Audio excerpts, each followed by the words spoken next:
नमस्कार। आज हम बात करेंगे बिहार की।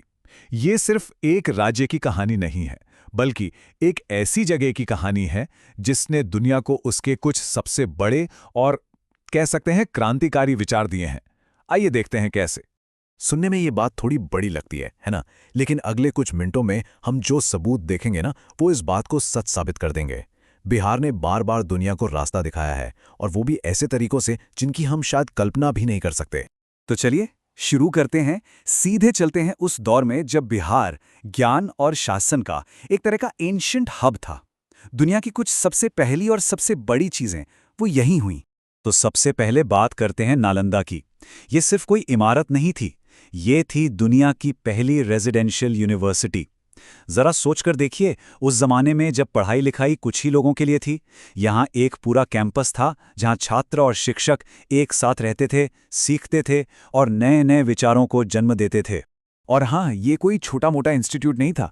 नालंदा में पूरे एशिया से 10,000 से भी ज्यादा छात्र पढ़ने आते थे।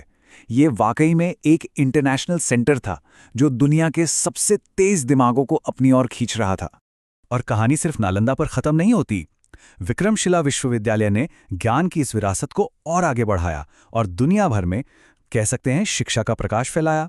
बिहार सच में उस समय एजुकेशन का एक पावर हाउस था। अच्छा, ज्ञान से हटकर बात करें तो बिहार ने दुनिया को शासन का, गवर्नेंस का एक बिल्कुल नया तरीका भी दिया। वैशाली दुनिया का पहला गणराज्य था। जी हां, बिल्कुल सही सुना। उस युग में जब हर तरफ राजाओं का ही राज था, यहां लोकतंत्र की पहली जड़ें पनपीं, जहां लोग अपने शासक खुद चुनते थे। सोचिए कितनी बड़ी बात थी ये। तो प्राचीन ज्ञान और शासन से अब आगे बढ़ते हैं। बिहार सिर्फ वहीं तक नहीं रुका, ये आध्यात्मिक जागृति और राजनीतिक क्रांति का भी केंद्र बना। ये वो जमीन है जहां इतिहास ने कई बड़े अहम मोड़ लिए। और उन्हीं में से एक मोड़ था बोधगया में। उसी बोधि वृक्ष के नीचे सिद्धार्थ गौतम को ज्ञान मिला और वो बुद्ध बने। एक ऐसा पल जिसने दुनिया भर में करोड़ों लोगों के लिए एक नए आध्यात्मिक रास्ते को खोल दिया। ये इंसानियत के इतिहास का एक मील का पत्थर था, और ये हुआ यहीं बिहार में। और कमाल की बात यह है कि ये कोई 1-2 साल या एक दौर की बात नहीं थी। ये सिलसिला चलता रहा। प्राचीन काल में नालंदा और वैशाली से लेकर मध्य युग में विक्रमशिला तक और फिर आधुनिक युग में चंपारण तक बिहार ने लगातार कंसिस्टेंटली इतिहास को एक नई दिशा दी है। और आधुनिक युग की वो चिंगारी, वो जली चंपारण सत्याग्रह से। जब महात्मा गांधी बिहार की इस धरती पर पहुंचे तो समझिए कि उन्होंने भारत के स्वतंत्रता संग्राम की नींव रख दी। ये वो पहला बड़ा आंदोलन था जिसने पूरे देश को जगाया, उसे प्रेरित किया।